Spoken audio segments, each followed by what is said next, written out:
2026 বিশ্বকাপ ফুটবলে ব্রাজিল সম্পূর্ণভাবে তাদের জার্সি বদলায় ফেলছে।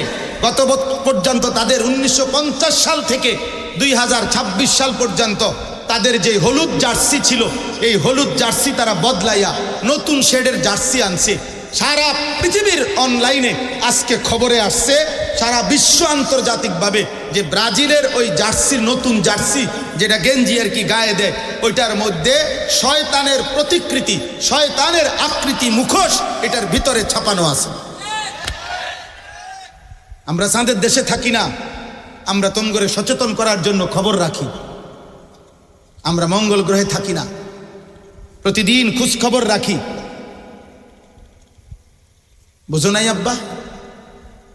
সারা পৃথিবীর সচেতন মানুষ প্রতিবাদ করছে অনলাইনে যে ব্রাজিলের এই জার্সির মধ্যে শয়তানের প্রতিকৃতি, শয়তানের মুখোশ এটার ভিতরে আছে। তুমি নালে লেখো অনলাইনে, গুগলে সার্চ দিয়ে লেখো যে ব্রাজিলের 2026 জার্সি নিয়ে বিতর্ক কি, এটা দেখো, তুমি লাগাও, দেখো। বলো ভাই, তাহলে রক্তে যার ঈমান আছে, কলিজার মধ্যে মায়ের পবিত্র রক্ত যার আছে, ওই বেঈমানদের সাথে আমাদের কি সম্পর্ক? বলো না ভাই। ব্রাজিল আর্জেন্টিনার সাথে আমাদের ঈমানের কোনো সম্পর্ক আছে? আমাদের কালেমার কোনো সম্পর্ক আছে? আমাদের কাবার কোনো সম্পর্ক আছে? আমাদের মদিনার কোনো সম্পর্ক আছে? আমাদের নবীর কোনো সম্পর্ক আছে? আমাদের সাহাবায়ে কেরামের কোনো সম্পর্ক আছে? আমাদের আউলিয়াদের কোনো সম্পর্ক আছে? আমাদের আল্লাহর কোরআনের কোনো সম্পর্ক আছে আব্বা? আচ্ছা বাদ দাও, রাখো এটা এবার এক সাইডে।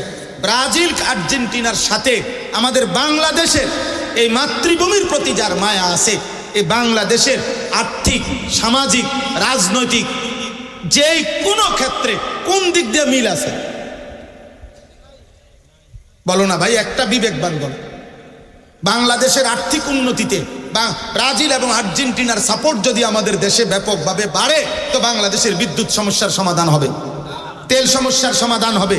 বাংলাদেশে হত্যা, খুন, ধর্ষণ, 8 বছরের কন্যা ধর্ষণ, এইভাবে ব্যভিচার, এটা বন্ধ হয়ে যাবে। বলো না ভাই, তা রাষ্ট্রের আর্থিক কি উন্নতি হবে? আখেরাত বাদ দাও, দুনিয়াবি উন্নতি কম।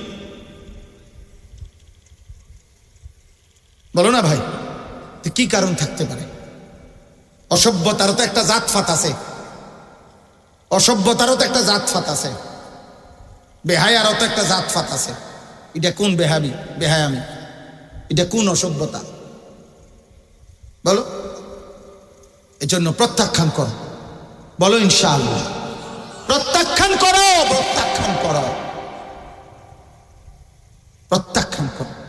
ঝগড়া তো মানায় না আব্বা, ঝগড়া তো মানায় না। খেলা তো খেলা না, খেলা তো খেলা না। খেলার সাথে মদ আছে, খেলার সাথে নর্তকী আছে, খেলার সাথে জুয়া আছে, খেলার সাথে কোটি কোটি টাকার হারাম বাণিজ্য আছে, হারাম বাণিজ্য। নাউজুবিল্লাহ, নাউজুবিল্লাহ, নাউজুবিল্লাহ। এই পৃথিবীর তোমরা খবর নিয়ে দেখো, প্রত্যেক ফুটবল খেলোয়াড়, এই যারা বিশ্বকাপে খেলবে, তাদের প্রত্যেক খেলোয়াড়ের ডোপ টেস্ট, তাদের নেগেটিভ প্রমাণিত হইতে হবে। অর্থাৎ তাদের শরীরে অ্যালকোহল আছে কিনা, মদের উপস্থিতি আছে কিনা, মদ নেশা করছে কিনা, এটা পরীক্ষার মাধ্যমে প্রমাণ হইতে হবে যে সে মদ পান করে নাই।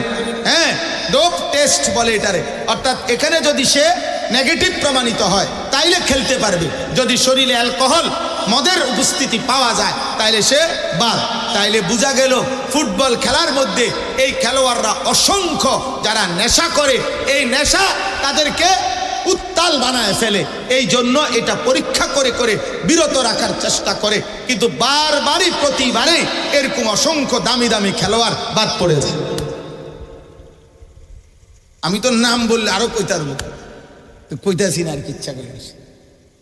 আমি তো নাম ধরে ধরে কইতে পারবো, দাগ নম্বর, খতিয়ান নম্বর সহ কত সালের বিশ্বকাপে কে কতজন ডোপ টেস্টে পজিটিভ হয়েছে তবে জানি, সব জানি। হ্যাঁ, বিগত কমপক্ষে 2-4-5 বিশ্বকাপের আপডেট বলতে পারবো ইনশাআল্লাহ। অর্থ হলে এই জন্য বলা যে আমরাও তো খোঁজ খবর রাখি। এখানে নৈতিকতার কি? তোমরা এবার শেষ কথা হইল আমার ভাই, তোমরা কমপক্ষে সব বাদ দাও, আমরা মোল্লা মৌলবীর কথা বাদ দাও, যারা আয়োজন করছে ওনাদের কাছে গুগলে সার্চ করে এই যে ফিফা আন্তর্জাতিক যে ফুটবল ফেডারেশন যেটা যারা আয়োজক তাদের কাছ থেকে জানতে চাও যে আপনারা বলেন গোটা পৃথিবীর কি উন্নতির জন্য আপনারা এই খেলার আয়োজনটা করছেন, এটা ওনারা কর কথাটা বুঝছেন, হেরা বলুক, এটা ওনাদেরকে বল, কথা বুঝেন নাই? আন্তর্জাতিক পৃথিবীতে যদি এই ফুটবল খেলাটা ঠিক মতো হয় তাহলে যুদ্ধ বন্ধ হয়ে যাবে তো, আন্তর্জাতিকভাবে যুদ্ধ বন্ধ হয়ে যাবে তো, ইসরায়েলের জুলুম অত্যাচার বন্ধ হবে তো, কথা বলে না? আন্তর্জাতিক তেল সমস্যার সমাধান হবে তো, ইরান আর আমেরিকা ইসরায়েলের যুদ্ধ বন্ধ হবে তো, তো কি হবে? কি হবে? মানুষের ভিতরে নৈতিকতা বাড়বে। বলো ভাই, তাহলে না আন্তর্জাতিক কোনো ফায়দা আছে, না আমার রাষ্ট্রীয় কোনো ফায়দা আছে, না আমার ধর্মের কোনো ফায়দা আছে, এখানে আছেটা কি? আছেটা কি? শুধুই হারামটা আছে, শুধুই হারামটা আছে, শুধু আখেরাতের বরবাদটা আছে, শুধু জাহান্নামটা আছে, আর কিছু না। শুধু আগুন আছে, আগুন, শুধু আগুনটা আছে। এই জন্য চলো শেষ কথা, যার বিবেকে কুলায় নিয়ত করো, আব্বা নিয়ত করো এমন খেলা আমরা দেখব না। বলো না ভাই ইনশাআল্লাহ, বলো না ইনশাআল্লাহ, খেলা প্রত্যাখ্যান করো, প্রত্যাখ্যান। সর্বশেষ কথা হইল, কোনো অসুবিধা নাই, অনেকেই হয়তো মনে মনে বসে যায় না হুজুর আমনে না, আপনার আব্বাও যদি কবর থেকে আসে আমি ফিরবো না, আমি দেখবো, অসুবিধা নাই। তোমার মতো নাফরমানের জন্য পৃথিবী আটকাবে না, কারো জন্যই পৃথিবী আটকায় না। যেদিন আব্দুল কাদের জিলানী বড় পীর রহমতুল্লাহ আলাইহি উনি যেদিন ইন্তেকাল করছে সেদিনও সূর্য ডুবছে, যেদিন ফেরাউন মরছে সেদিনও সূর্য ডুবছে, কথা বলে না? সময় কারো জন্য থামে না, ইমানদার মূল্য পৃথিবী থামে না, নাফরমান মরলেও কি থামে না? পৃথিবী থামে না। অতএব আমাদের কারো জন্যই সূর্য চন্দ্র থামবে না, সময় সময়ের গতিতেই চলবে, পৃথিবীর গতিতেই শেষ হবে। আমারও মৃত্যু হবে, আপনাদেরও মৃত্যু হবে, ইমানদারেরও মৃত্যু হবে, নাফরমানেরও মৃত্যু হবে, কিন্তু একদিন কবর আটকায় যাবে, একদিন হাসরের ময়দান আটকায় যাবে। এই পৃথিবী বন্ধু ছেড়েই দিতে হবে, হাসি কিংবা কান্না, আনুগত্য কিংবা নাফরমানি, পৃথিবী তোমাকে ছেড়ে দিতে হবে। আল্লাহ তাআলা আমাদের সবাইকে বুঝ দান করেন। আল্লাহ তাআলা এই মাদ্রাসাখানার জন্য মাওলানা সাহেব দোয়া চাইছেন, আল্লাহ তাআলা কবুল করে নেন, আল্লাহ তাআলা কবুল করেন। আমার ভাই এলাকার যারা বয়স্ক মানুষ আছেন, এলাকার যারা বিবেকবান আছেন, মাওলানা সাহেবের মাদ্রাসার এখানে কেন বিদ্যুতের সমস্যা, আমি আপনাদের কাছে হাত জোড় করে বলি, আমি কিছুই জানি না, কিন্তু আমার একটা কথা, একটাই অনুরোধ, বিবেকবান কোনো মানুষ যদি আছেন, আপনাদের যাদের দ্বারা সহযোগিতা করলে এটা সমাধান হবে, আপনারা সমাধান করে দেন। কারণ এটা মনে রাখেন, কোনো আল্লাহর বান্দা, কোনো আলেমে দ্বীনের চোখের পানি যদি ধরে, এই মাওলানা চোখের পানি ফেলছে, এই চোখের পানি যে বাধাগ্রস্ত করবে তার ক্ষতি হবে। আমি বললাম আর বলে গেলাম, আমি যদি আর কোনোদিন নাও আসি, আমি বলে গেলাম, কোন আলেমে দ্বীনের চোখের পানি, কোন আলেমে দ্বীনের, আল্লাহর কোরআন যার কলিজায় আছে, আব্বা আপনার কাছে সে যত অপছন্দ হোক, তার কলিজায় আল্লাহর কোরআন আছে। অতএব তার চোখের বাণী সাংঘাতিক, সাংঘাতিক। আমি অনুরোধ করি, আল্লাহ তাআলা সমস্ত পেরেশানি দূর করে দেন। আমাদের প্রিয় ভাই মাওলানা সোহাইব আহমদ আশরাফি ভাই, ওনার মাদ্রাসা কত পেরেশানি নিয়া বেচারা বলছে, শুনাইছে, আমরা দেখছি, অনেক পেরেশানি নিয়ে হিম্মতের সাথে মাদ্রাসাটা আগায় নিচ্ছে। আল্লাহ তাআলা ওনার মাদ্রাসাও কবুল করে নেন।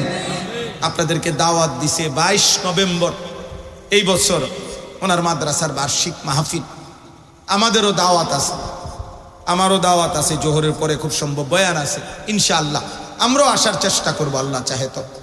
আল্লাহ তাআলা আমাদের সবাইকে তৌফিক দান করেন। সর্বশেষ কথা আবারও বলি, আমার শায়েখ আল্লামা মুফতি মুশতাকুন নবী কাসিম হুজুর সব সময় বলে, আমারে বহুদিন এরম হাতে ধরে হুজুরে আমারে বলছে অনেক দিন, মাওলানা যেখানেই ভালো কাজ, যেখানেই নেক কাজ, সেখানেই আপনি কিছু না কিছু দিয়ে মিশে যাবেন, শরীক থাকবেন, কম হোক বেশ হোক।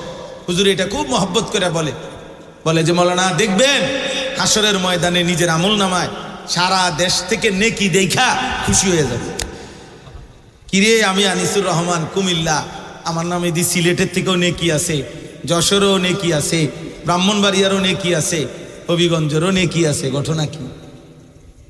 ঘটনা কি? ওই যে কোনো না কোনোখানে দিনের কোনো না কোনো কাজে কিছু সহযোগিতার বরকতে আল্লাহ তাআলা আমল নামার মধ্যে নেকি পৌঁছায়।